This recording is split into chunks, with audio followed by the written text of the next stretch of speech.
Good evening, everybody. This is Patrick from the Poison Pen Bookstore here in Scottsdale, Arizona, and we're here with another of our virtual events. And today we have May Cobb, who's going to be talking about her brand new book, The Hunting Wives. And just today they arrived. We just finished unpacking the box. And we have a bunch of signed books left with this cool bookmark. And I'll go ahead and for those of you watching, I will put a link in the comments field for the signed copies should you wish to order one. Patrick, was there a little piece of art next to her signature? It's a bookmark, a cool bookmark, yeah. Can you hold it up a little better? Because it is very cool. It just caught my eye. Right, Yeah. but isn't there something on this right next to her signature? Didn't she draw something? It's like a martini. Yes, Right. Did you do that in all of them? I did. I just got Cool. curious. Yeah. I thought I recognized it. My husband's usually have 6 olives on the side because he likes so many olives, he doesn't want it to displace the gin. So we have them trained, but I recognize the glass. Your husband's like me. I love that. And also joining us this evening is Laure Elizabeth Flynn, the author of The Girls Are All So Nice Here. And thanks for holding that up. And she's going to be conducting the interview along with Barbara Peters. So I will be monitoring the comments field, everybody. So if you have questions for May or Laurie, just go ahead and put them in and I'll reemerge at some point to ask some of those questions. So Barbara, over to you. Thank you very much, Patrick. I'm sorry for my scratchy voice. I don't know where it came from. But anyway, I'm delighted to meet May at long last because this all starts months before we actually do this. There's a lot of scheduling and the publicists talk to you and they sent me a manuscript because they didn't have a reading copy. And, so there's a lot that goes on. And by the time we finally meet face to face, we've had several conversations. So May actually is the author of a previous book, Big Woods, and she published it. It's an interesting story that I hope you guys will talk about. She published it with a smaller press that has now Midnight Ink, right? Isn't that, Matt? Yes, that's Right. correct. Which was a casualty, as often is true, of small presses in publishing world. And now she's publishing with a much bigger company, Berkeley, which is part of the Penguin Random House complex. So that'd be fun to talk about, your different publishing experiences. And our interviewer today has written some YA novels, 3, did you say? Yes, 3. And now this is her first adult novel that Patrick held up. So I'm going to turn this over to you two, and I will interrupt as I always do when anything occurs to me. Thank you, Barbara. Thank you so much. Yeah, so we're so excited for The Hunting Wives to come out tomorrow. I have been raving about this book for months. I think I read it late in the summer or early in the fall. And I was supposed to be working on my own book at the time. And I remember I was like, I'm just going to read a chapter and then I'll put it down. And I never did end up putting it down. I read it the entire day. And then I messaged May and I was like, oh my God, I'm obsessed with your book. So that was the start of my obsession with this book. And the great thing about it is that May is such a wonderful person and we've become really good friends throughout this. So it's the best part of publishing, in my opinion. And my copy arrived and look at how beautiful it is. It's so It really is. It's one of the best covers. I'm just obsessed with this cover. So like, who wouldn't buy this at a bookstore, I think. So, I could interrupt this, I do, and say it's really unusual to see that blue. In crime fiction, that color blue is a fairly rare thing. Oftentimes we get strong reds and black. Well, we saw Laurie's cover. So I think it's a very arresting cover just from the unexpectedness of the blue. I didn't think about that, but you're right. It's an unusual color for that genre. Yeah, it really stands out and it's perfectly symbolic of what happens in the book. So I remember when I saw it for the first time, I was like, that is perfect. It fits the content of what happens in the pages so well. And I think I've like literally picked May's brain about everything involving this book because I'm so like obsessed with how someone would come up with this great idea. So I'm going to start asking you some questions. And yeah, I think everyone else is probably really excited to learn about it too. So my first question is, what inspired The Hunting Wives, and what was your process like to write the book? So the first idea for it really came when I was up visiting my mother in East Texas, and she's just a fabulous storyteller. And we're driving along the backcountry roads, and she goes into this story about how when she was in high school in the East Texas in the 60s, she starts telling me about something called the hunting party. And it was basically rich boys who like to go out into the woods on the weekends and sit on the hoods of their giant cars and shoot at like rabbits and stuff. And she went once, she didn't know that's what was going to be happening. And when she was telling me that, I thought that could go so wrong so quickly. And I just became sort of obsessed with the idea of that. And I very quickly decided it needed to be an all-female shooting club, because I'm very interested in toxic female friendships, and I loved Ruth Ware's In a Dark, Dark Wood, and I wanted to do something in that vein that sort of explored that. And that's also why everyone, I'm obsessed with Laurie's book, because it is so dark and twisty and unflinching, and really looks at female friendships and the pressure and the power dynamics. So I have to just give a shout out, because I'm equally obsessed with her book. I read it in 2 days, which is rare for me. I hid from my family and my duties, and I binged on it. That is the best thing to hear. And I love that we found each other through this, because I feel like we write a lot of similar themes, and it always feels like you found like your kindred spirit. So it's so great. So great. And you write those toxic friendships so well. As Barbara was saying earlier, you did have a path to publication that might interest a lot of people, with your debut being with a smaller press. So can you tell everyone a little bit about your path to publication and how you got here? Yeah, absolutely.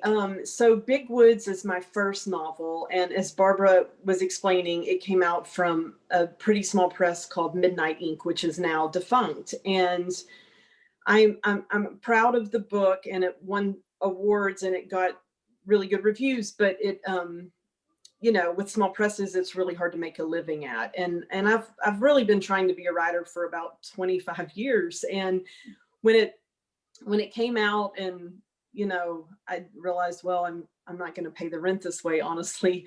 What am I going to do? I was at a real crossroads in my life. Do I really try to keep chasing this passion at 45 years old, or do I start applying for full-time jobs and do that? So I was applying for full-time work, but I also just in a fever wrote the first half of The Hunting Wives in 4 months. And I was in between agents. So around Thanksgiving, I remember it was Thanksgiving week, I was just like, I'm going to send it out to a dozen agents that I think might be interested. And I got multiple offers. And then Victoria Sanders, my wondrous agent, called one day, and we were soulmates basically. And I knew she was the champion for the book. And she very quickly got me in touch with Benet Nauer, who's a fantastic freelance editor. And we worked for about 4 months on the partial, getting it in the best shape to then submit it. And then kind of coming full circle, the book went to auction, and on my mom's birthday, it was, auction day. So I got my offer and everything from Berkeley, from my wonderful editor, Danielle Perez, who's been such a champion for this book, on my mom's birthday. So to come full circle, that's sort of been my path. And it was, it's been wild, because publishing is such a roller coaster. And I know that now.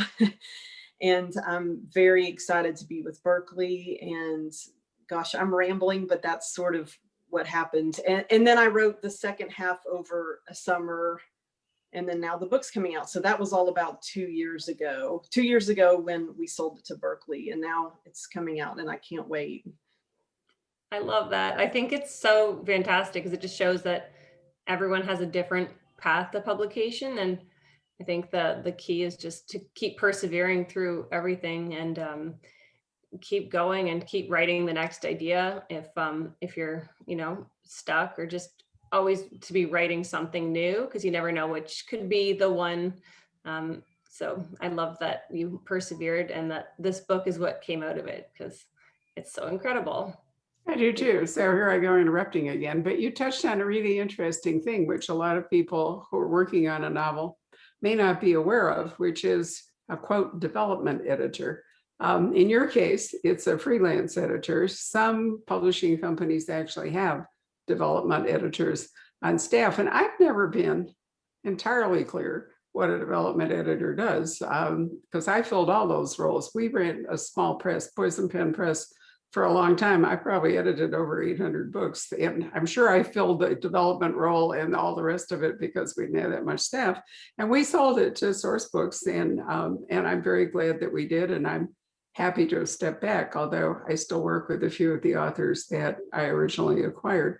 But I'm often puzzled as to whether I did a good job as a development editor or whether I let the authors down. So could you tell us a little bit more about what happened when you worked with your freelance editor? I'd really be interested in knowing.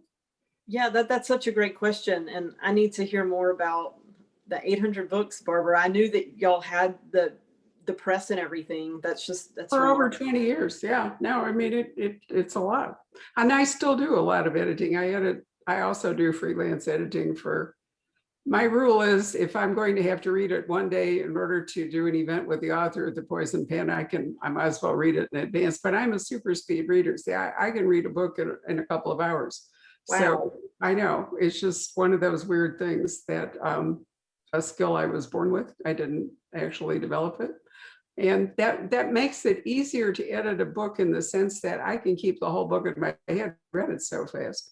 Wow. But it's also a real handicap in some ways. That's why I'm interested in what you have to say about the development editor.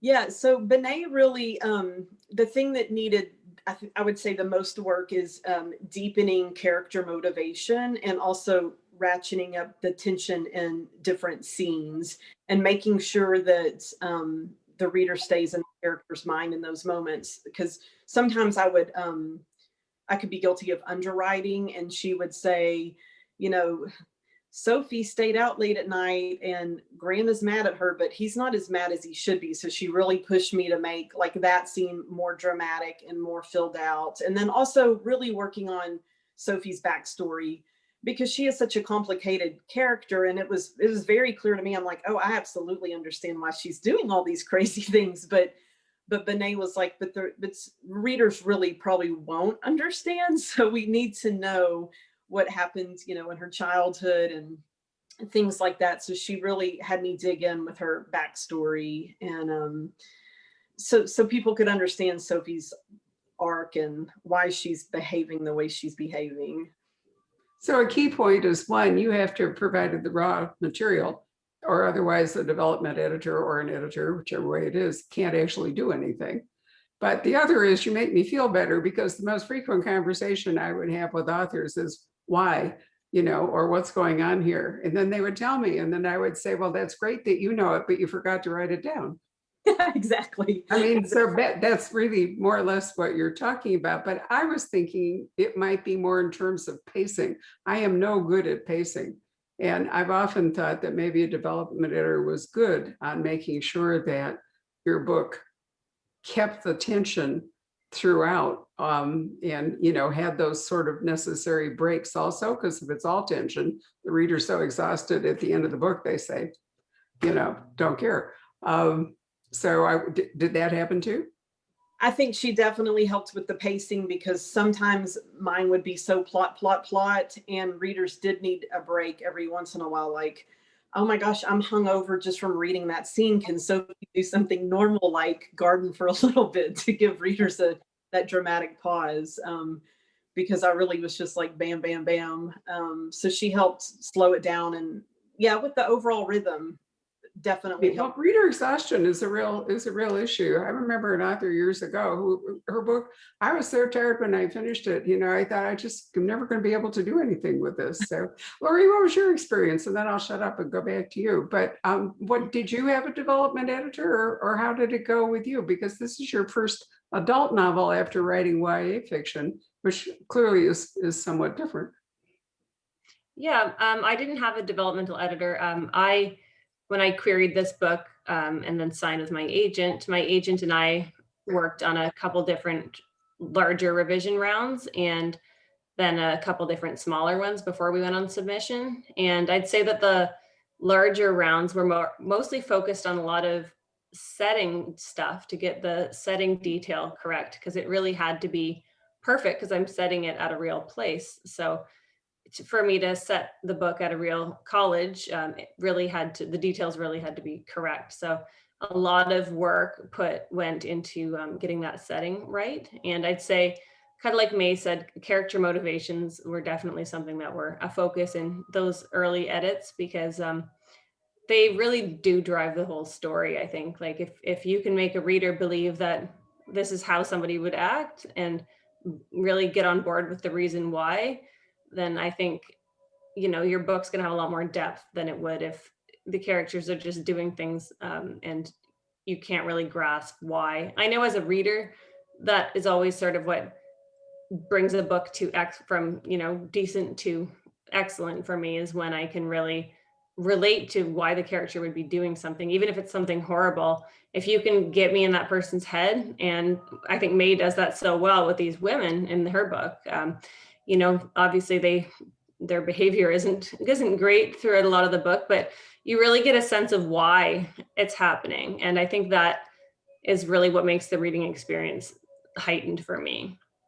Well, I agree with you. I think I think as a reader, you have to at least like one character in a book, or if not like them, at least relate to them. I've read way too many books, particularly in the trust no one genre, where I don't like anybody in the book. I mean, I just don't care, you know, and they're designed that way in part because it is a trust no one book. But that's hard, I think, sometimes for readers to, you know, wind up with any emotional investment in the story. But you also bring up another good point, which is that agents very often function as development editors today. You know, Yeah. yours obviously worked with you, Laurie, and I think that a good agent is really essential. An agent who can be passionate about your book, but also help you either by hiring somebody or doing it themselves, or having somebody in the agency do it to work on it. So it is the best it can be when you know, take it out. It's very true. My agent is very editorial and brilliant, and it's so much fun to work together, and she just helps me become a better writer. So we have an amazing partnership, and I'm very grateful. Great. Well, carry on. Sorry, I told you I was going to interrupt. I'll try to be quiet now. No, this is great. This is great. Yes, it really is. When I was reading The Hunting Wives, I was sort of blown away by a lot of these plot twists, twist after twist, and that I didn't see coming. And I read a lot of thrillers, so, you know, I like to think of myself as pretty savvy, but some of the things that happened in this book really took me by surprise. So my question to you, May, is did you always know what twists were coming, or did you sort of surprise yourself as you were writing them and kind of take yourself by surprise by, oh, I didn't think I was going to write this, but it just happened. So I'm always so curious if authors plot ahead of time and know where things are going, or if in this case, if you didn't. That's such a great question. I wish that I really wish I could plot a lot out and find more, but I find that I can't. I really have to have, usually I'll just have like sort of a bird's eye view, and I'll try to write like a 1-page synopsis, but I won't know so much that happens. So for this one, I knew basically about the all-female shooting club and that Sophie would get in over her head at a certain point, but I really didn't know much beyond that. So I just started writing and tried to let it lead me. I kind of believe in the Stephen King thing that he says about writing is like excavating dinosaur bones, and your job as the author is just to draw them out of the earth as carefully as possible, like the story already exists. And it just, I'm gonna try to plot in the future, but I think I feel like I have to be surprised. Like I didn't even know who the killer was till about halfway through. And I was like, oh yeah, that's who it is. That makes sense. But I sometimes feel like it would be nice to know ahead of time. But I'm not wired that way. And I know you're the same too. You're a pantser, right? Not a Yeah.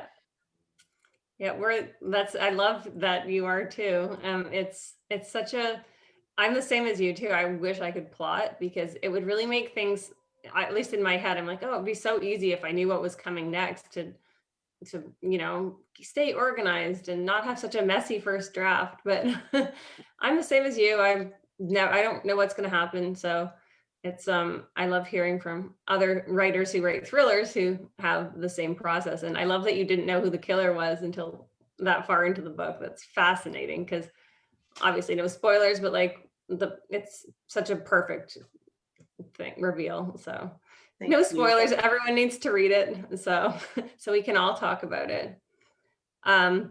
The characters in this book, another thing I love about it is that they are so complicated and complex, and they're what you might call unlikable characters, unlikable women, and they're my favorite kind of characters. And I guess my question for you is, what unlikable women in literature or media inspired you?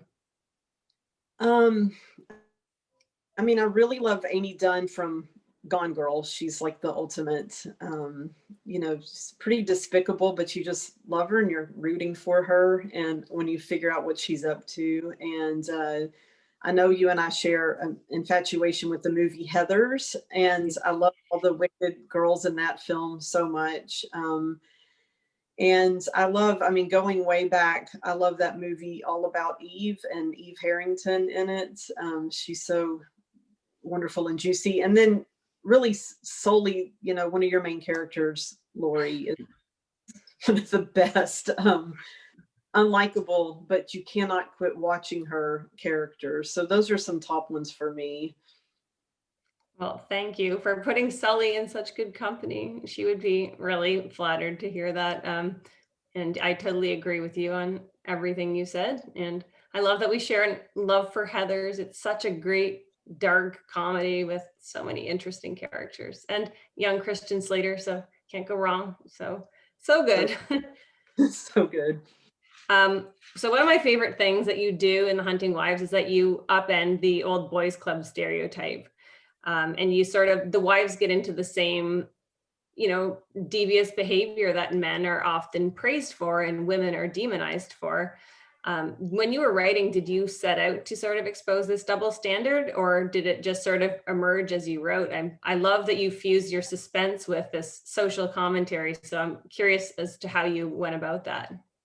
Thank you. I don't think it was purposeful in the very beginning. I just sort of had the plot concept, but as I was writing it, I was thinking, ooh, is that too much? Is that too racy? Is that too out of the box? Is that too sexy? And then I was like, I'm going to go for it, because women should be allowed to misbehave like men. And I had great fun doing it. And it is funny, the clapback one gets from writing unlikable women. And it's like, what are we supposed to just be in a box? Like, we have the same desires and the same complexities. And there's, and I loved that movie Unfaithful. I think that's the name of it, with Diane Lane, where she's good. Yes. Yeah, on Richard Gere. And it's like, there was no, good reason for her to, but she did. And I remember some early readers wondered if Graham, the husband in The Hunting Wives, should be bad, or there should be a reason Sophie's stepping out on him. And I'm like,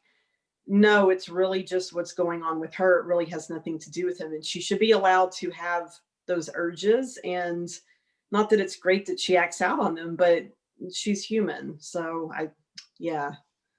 No, I love that. And I loved that you didn't do that with Graham, because it made it so much more complex and so much more believable. Like you said, people cheat, and you rarely ever find somebody asking a man for justification in the same role. But you have a woman in this role, and you're going to get so many people judging her for something that the man wouldn't be judged for. So I loved that marriage dynamic. And, it made it frustrating to read, because in the back of your head, you're thinking, oh, Sophie, but Graham's a great guy. But you're right. People have urges and people make mistakes, and women should be allowed to make the same mistakes that men make without being demonized for it the same way. That men are never demonized the same. So I love that you did that. And it was so fantastic as I was reading it, that the way that you sort of pulled that double standard apart, it was just perfect. So wonderful. So obviously in this book, you capture toxic friendship and infatuation so well, and the complex bonds between these women.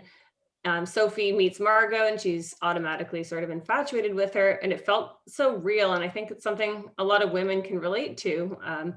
Did you set out to create this power dynamic, or did it happen subconsciously? No, I did set out to, I knew that I wanted the novel to be about obsession and someone's life going off the rails if they sort of chase their darker desires. So I knew that, I guess I knew that Margot was going to be Margot from the beginning, and that Sophie would pretty quickly fall under her spell. And yeah, but I didn't know much beyond that. So it was fun to sort of hang out with them and see what they were going to do next. Yeah, and I think a lot of women have had, someone like a Margot in their life, where somebody's cooler than you, or, more glamorous, or just has something that you want, or even just the way she carries herself or her attitude. And I think you explored it in such a fascinating way. And, it really shows, like, as a testament to your writing, that you venture into this book with Sophie and can be in her head so much as she makes these questionable decisions. And of course you're wanting to kind of shake her through the pages and say, oh, Sophie. But it's so believable, and that's what sort of makes it really chilling for me, is that it could happen to anyone. So I bravo for you for doing that. Well, I'm going to interrupt again and ask you a question. Do you think that the dynamic between these women could be achieved without social media? Is this something that could have happened, let's say, in the 1980s? Or to what degree are the influencers and the communication channels and even the anonymity of social media allowing stuff like this to happen? We see it a lot with kids, how terrible it is for them. Yeah. And you've taken it up to an adult level. But it seemed to me that this is a story that has to be of its time now, that it wouldn't really have worked 30 or 40 years ago when I was that age. I think you're right, Barbara. I do feel like there is something new with social media, that it's almost like a pressure cooker. And I don't think Sophie would have had the access to Margot that she did. Maybe without it, she might have met her, but she wouldn't have known as much about her and been as invested in her. So I do feel like, yeah, it had to be in this era for it to be the way it was. The way she sort of, analyzes her Facebook posts and, her text messages. And it's definitely like of the times sort of anxiety of, I can't imagine being a kid these days and trying to navigate those sorts of social signals over social media and text message. I mean, I can barely do it as a 47-year-old. I can't imagine being 16 and trying to figure all that out. So yeah, I do feel like, and maybe that's part of why Sophie does seem almost like a teenager sometimes, or a schoolgirl, because it is heightened by that social media aspect of it. It was a lot like high school, I thought, looking back on high school, the way I remember it. But, there's a lot of conversation about the fact that people can curate their own lives.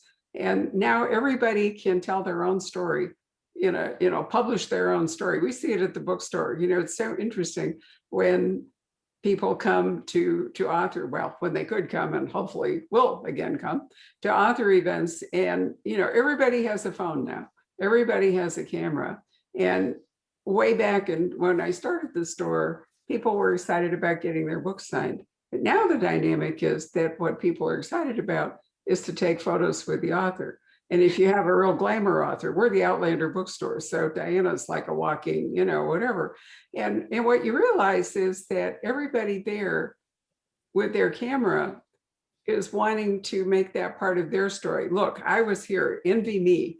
I got to stand next to author X and whatever. And if you take that on into the world of social influencers, Instagram, all the rest of it, what you see are all these curated lives, and you think your own is shit next to it, comparatively speaking. And I think that's a part of the dynamic that you wrote about. And it is a real pressure cooker, but you're pointing out it's not just for young people. It can be a real pressure cooker. I mean, I loved it that she came from Evanston. I grew up there. I mean, I grew up at Winnetka. So, I came from the North Shore, and actually, it was a fairly interesting place, but she's bored. And to me, going to Texas from Evanston is hilarious. I would have gone the other way. So, but the very fact that her life isn't interesting enough in a suburb and she wants to go somewhere sets her up, I think, then for envying or wanting to be part of this, more glamorous stuff, more action-oriented stuff she sees around us. That's probably, I don't know. What do you think, Laurie? Is that a fair description? Yeah, I think so. I think social media makes, like you're saying, people can curate their own lives, and people can filter themselves so that they look perfect. And it's so much easier to be jealous of someone when you only see their highlight reel, essentially. So say if it was like, 20, 30 years ago and this social media wasn't a thing, then you would sort of see that person, even if you are sort of infatuated with this person you meet, you'd sort of see them as more human and see their flaws off the bat. Whereas on social media, you can, be creeping someone on Instagram and never even interact with them and still be jealous of them. And because you're only seeing what they're putting out, which is probably going to be flattering and good stuff. So I find social media fascinating, how it's sort of altered the landscape of things. And I agree with May, and I would not want to be a kid growing up right now, because teenage years are hard enough without that added pressure of everyone else looking perfect when you feel so awkward. So I think but I think it's correct to say this, adults fall under the same spell as teenagers sometimes with them. That's an old Dickensian or Victorian trope, the little match girl out in the street, and she's dirty and she's hungry and she's cold and she's looking in the window and seeing, people with, who are warm and well-fed and more glamorous. I'm trying to remember, because I haven't seen it for forever. Was Breakfast at Tiffany's a little bit like that? Was Audrey Hepburn the waif, kind of outside the gorgeous window of Tiffany's and imagining what it would be like? I think so. I mean, I'd have to see it again, but is that sort of the same dynamic? I think that's absolutely right. That's so interesting that you brought that film up, because I was thinking about unlikable characters, and how when I first saw that movie with my mom, I didn't love her, and I thought she does such a good job of being like so idiosyncratic and wonderful. Anyway, I was just thinking about that film literally yesterday. So that's a very good description of her when the film opens, and I love that. I loved in this book how you, through Sophie, sort of explored the dichotomy of what women want versus what society thinks we should want. So that's something that I really honed in on right away when I was reading. So I'm wondering what inspired you to focus on this as a theme in your book. Gosh, I just feel like, and it goes back to Barbara's point about our lives being curated. So there's the one side where, you're watching someone else's life play out on Instagram and you're jealous. And then there's the pressure that you have to have this sort of Pinterest perfect life too. And I feel like, women right now, they can have the career, they can stay at home, they can do both. I mean, I guess a lot of us are doing both now with the pandemic. But there's all this pressure to all of a sudden you need to just be happy with it all, and you need to be a happy mom. And I still feel like that's great, but child rearing can be very monotonous and boring and hard, and it's hard work. And so I feel, I did feel like women should be allowed to complain about it a little bit or blow off steam. And maybe I took it to the extreme, but yeah, I kind of wanted to get in there and play with that, these perfect lives that we're all supposed to lead. And how happy is anyone really? How happy are y'all out there? I don't know. I mean, it all just feels very pressury. And I do think social media adds to that, because we're all supposed to be posting about happy things and this is what I, cooked for dinner when I didn't have much time, but it's beautiful and my kids love it. I don't know. That sounds probably pretty jaded, but that's where I was when I was writing it. I love it. It came across so clearly, and you're so right. There is so much of that jealousy, and that your own feelings of inadequacy can be amplified when you see what other people are doing, and versus what you're supposed to be doing. Like if I see somebody cooking a lovely meal, I'm going to be like, well, I made chicken fingers for the third night in a row for my kids tonight. So I don't know. It's really, there's like literally so many avenues that you can compare yourself to other people, and social media has made it so that there's multiple platforms that you can use to hold yourself up against other people and probably fall short. So it's kind of a vicious cycle. And something I love about The Hunting Wives is that it fuses suspense and social commentary, which my favorite books do. You do that so incredibly well. Why do you think people have such an appetite for these stories? I feel like, I sort of feel like with maybe suspense in general, this is just my gut. I kind of feel like people want to see how far these characters will go, and then maybe internally ask themselves, would I behave in the same way? It's kind of a safe way to explore darker thoughts and things and see, ooh, would I do that? I don't think I would do, but I want to watch her do it. So I just feel like some of it's just it's kind of like a joyride, and it's kind of thrilling. And I really did have fun watching Sophie's life go off the rails because that's fun, yeah, that sounds terrible. But I think, No, yeah, I love this one, whenever you hear like the plot and it's murder or cheating or some horrible thing, we're immediately like, ooh. And I think it's because we're asking ourselves, like, internally, where's our moral compass with this? And I don't know. That's just, what do y'all think? Barbara, what do you think? I'm reminded of a really interesting comment P.D. James made years ago to me at the Poison Pen. And I think we were talking about serial killer books. I can't remember for sure, but anyway, whatever it was, fairly gruesome.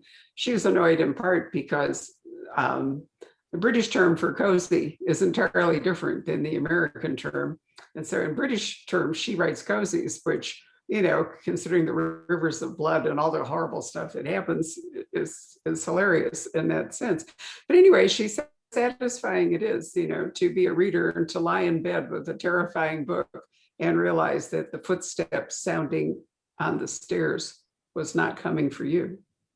Oh, I love that. Which I thought was just a fabulous way of, and other people who said, we read books like this to face our alligators. That probably was Carl Hyacin, although that may just be the Florida thing that I'm attributing it to him. But I think you have a very good point that we do wonder how we would behave. But I'll also throw this out to you. I've lived through the sexual revolution, but I'm almost twice your age. So, you wouldn't have done that. But you have to wonder too, if some of the liberating aspects of all of this is that women used to face more severe consequences for sexual activity than men did. I mean, Yeah. Men didn't get pregnant. And so there was Victorian literature in particular is absolutely filled with women, who made unfortunate sexual choices or got forced into bad sex or, into sex and so forth. And then the consequences destroyed their lives. And, we're finding out a lot of stuff about 23andMe and all when people do genetic testing and find out to their shock, that maybe they're not really the children of their parents or whatever because of all of this. So I think you're writing your books at a time when this kind of behavior doesn't seem so scary in the sense of those kinds of consequences. I mean, you can still get an STD or something, but women are able now, thanks to modern medicine, to escape unwanted pregnancies or so, So I think that that's a different environment. If I were reading your book 50 years ago, I probably would have been far more, I don't know what I would have done, actually thinking about it. How would I have reacted? It's an interesting question. I probably would have said, oh, honey, this is going to be so bad.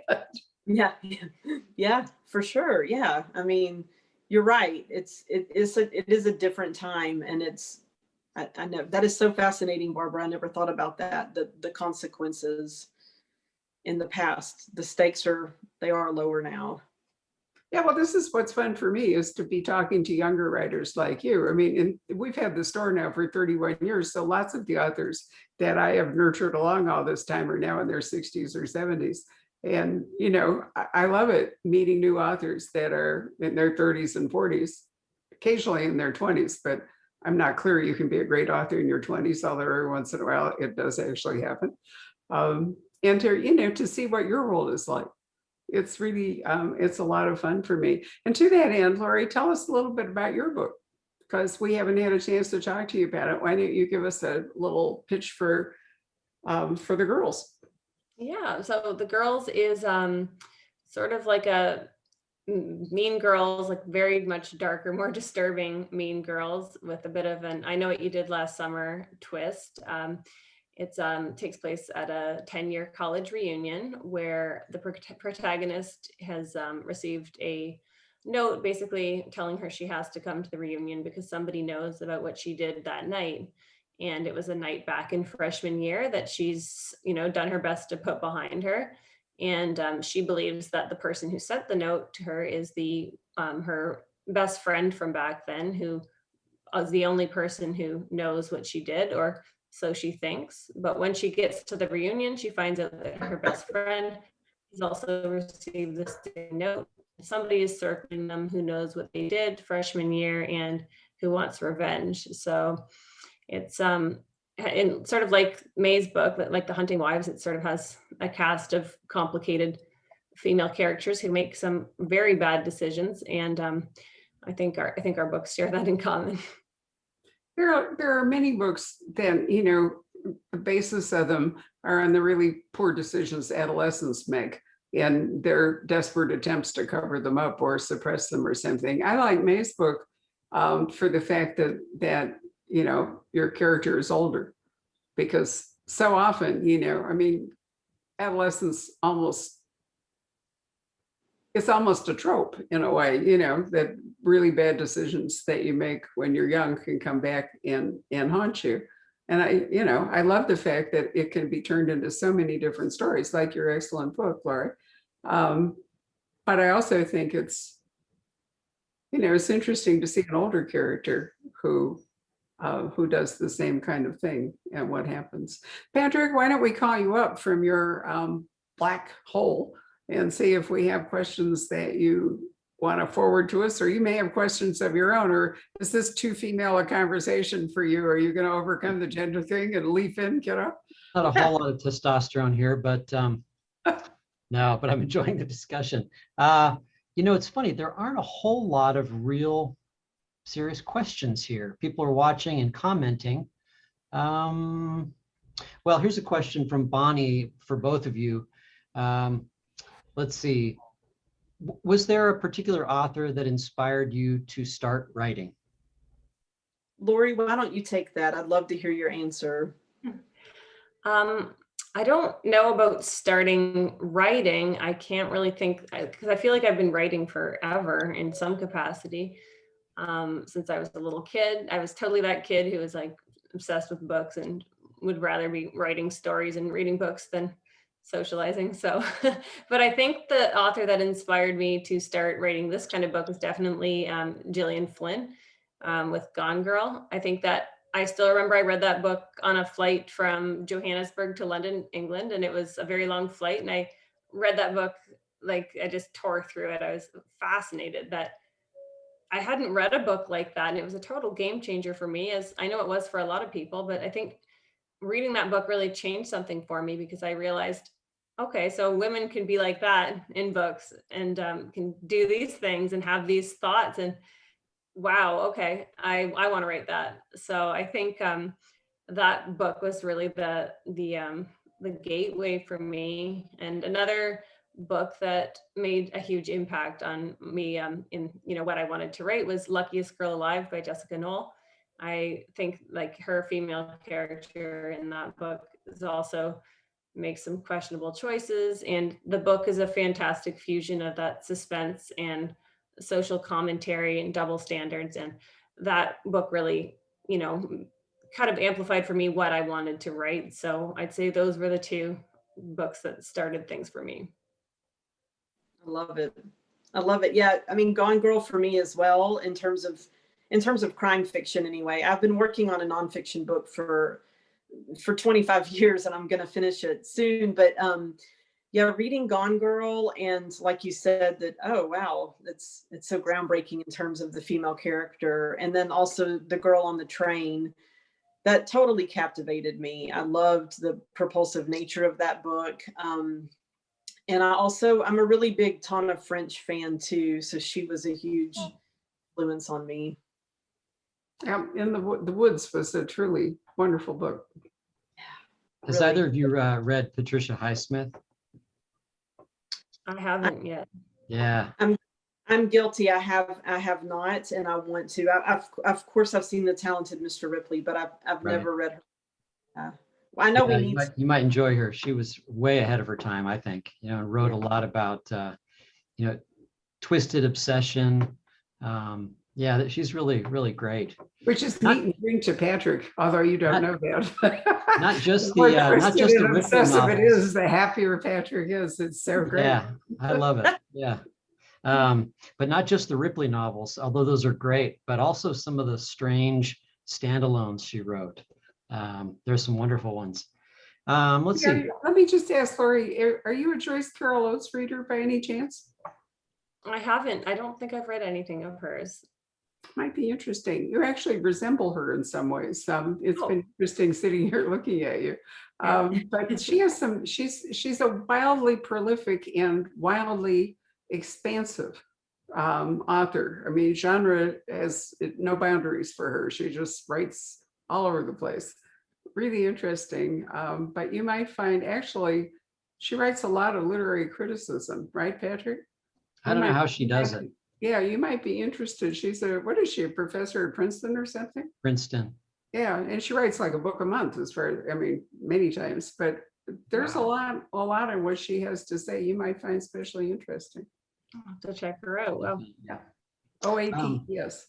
Yeah, there, Christina, she says, for both of you, does your next book utilize female relationships as an element?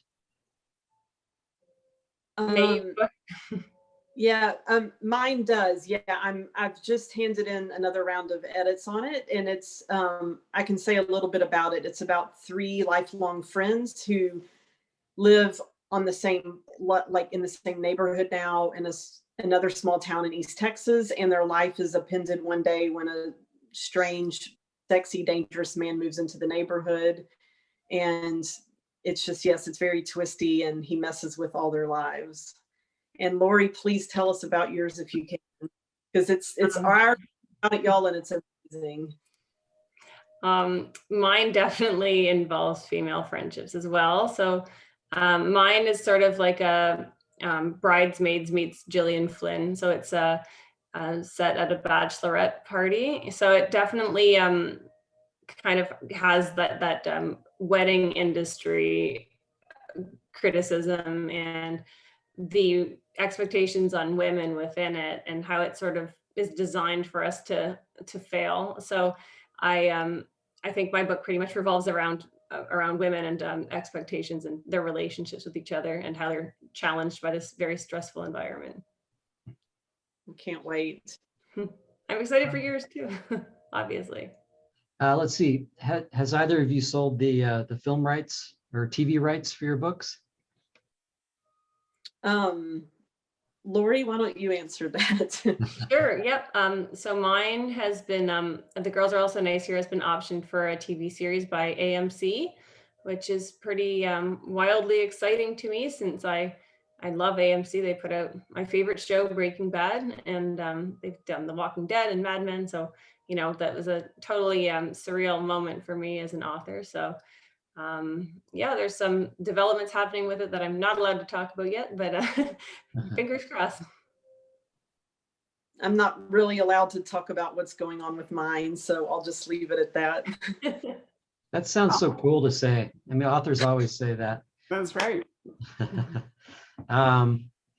Christina also suggests the book, The Plot, that we talked about just the other day with Jean Hanff Korelitz. Absolutely brilliant book. It truly is a remarkable book, and it is crime fiction, but she's not a crime fiction writer. This is a book that just naturally took her into this world, but it's not the world she normally lives in. So you can watch it. Our Facebook video page, there's a really great conversation with Jean Korelitz and Joe Finder that's there. And also there's a terrific conversation with Gillian Flynn and Dennis Lehane that we did March 31st, I think. It's had over 60,000 views, but you might want to see it. Because one of the things they talked about was how do you go on if you've written a blockbuster book? What expectations do readers have? What expectations do you have for yourself? I thought their discussion about that was really interesting.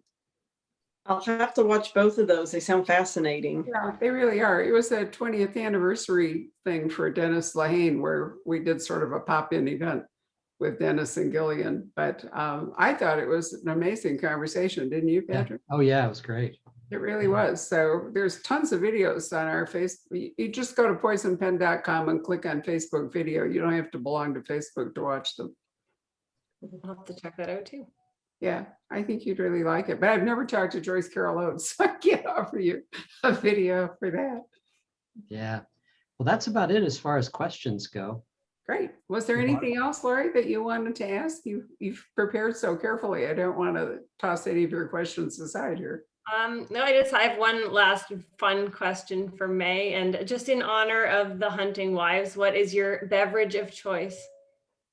My beverage of choice is a filthy martini, a filthy gin martini with little ice flecks in it, like Margot likes it. Sounds Perfect. wonderful. I've been remiss in not actually toasting you because, in fact, tomorrow is your publication day, and this is a lovely pre-publication event. But I'll hold up my glass of ice water, which is better than nothing. Water too. Ice water too. Usually we do BYOB, but somehow or other it got away from us today. But anyway, it's really been a pleasure to meet both of you. Thank you so much for spending an hour with us. And I hope we'll see you both with your second books.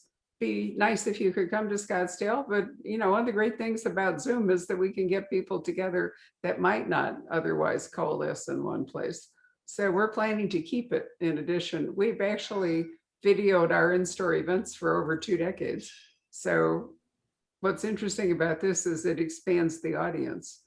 I'm actually getting a few interesting questions coming in under the wire here. Let's see. Well, Debbie asks, and this is for both of you, what author would you like to have dinner with? I don't think she's restricting it to living or dead authors. I think just whoever. Oh, she's been reading the New York Times Book Review. Oh, I'm obsessed with Donna Tartt, and The Secret History was probably a book I reread once a year or once every 2 years. And I love The Goldfinch, and I just I'd love to know how her brain works. Just The Secret History was a huge inspiration as well for my writing. It's so dark and so richly detailed, and that campus setting, and I just found it fascinating, and I would love to have dinner with her and figure out how her brain works and thinks of these things. Don't miss Alex Michaelides' new book, The Maidens, if you like The Secret History. I'm dying to read that one. It looks so good. Yeah, you'll love it. I think he does a marvelous job with Cambridge, aside from everything else. It's really very good. How about you, kiddo? Gosh, that's such a great question. It's hard to pick just one, right? I think I would say, probably Anna French. Going back to her, I would love to just talk to her about her process and how she does what she does. I'm just endlessly fascinated by her novels, and I love Ireland, so it'd be great. And you got a last question there, Patrick? Let's see. There was another one here. Well, Lauren asks, which character was your favorite in the Hunting Wives? That would be Margot. For me, I loved writing Margot. I found her so intoxicating and dark and also very mysterious. Like I truly was trying to discover who she was as I was writing, because she's very complicated, a little bit tragic, and very powerful. So she was my favorite and the most fun. I agree. I'm Team Margot. I just like, you really made such an intoxicating character and so complex, and that's what I loved. It wasn't just one of these cases of, oh, she's like infatuated with this woman for no reason. You just really felt pulled into her and that charisma and that dark, seductive, persona that she has. I just loved it so much. Ooh, dark seductive. I love those words. Yeah. So Laurie, what would be the beverage of choice for your characters in your world? I'm thinking absinthe, maybe a little bit. Now it is legal again, right? I think the women and the girls are also nice here. We're big on the vodka. Yeah, that was their beverage of choice. Definitely not mine, but it's I think they had a little bit too much of that. That's all I got. All right. Well, thank you, ladies, very, very much. And I want to thank everybody who's watched us this evening. There'll be a podcast available. And since this video will stay on our Facebook video page and you don't have to belong to Facebook to watch it, do tell your friends and bring them in. And we did start out, in case you came in late, with a really interesting discussion about paths to publishing and how books are developed. So if you know any aspiring writers, you might want to encourage them to watch us. So good night. Thank you very, very much indeed. Enjoy your day tomorrow, your official publication day, May. Thank you so much, Barbara. Thanks, Patrick. And thank you, Laurie. All right. Thank And you. don't forget, we have autographed copies of The Hunting Wives available as they just arrived today. Hooray. Right. Okay. Bye. Good evening, Bye. everybody. Yeah. Bye-bye.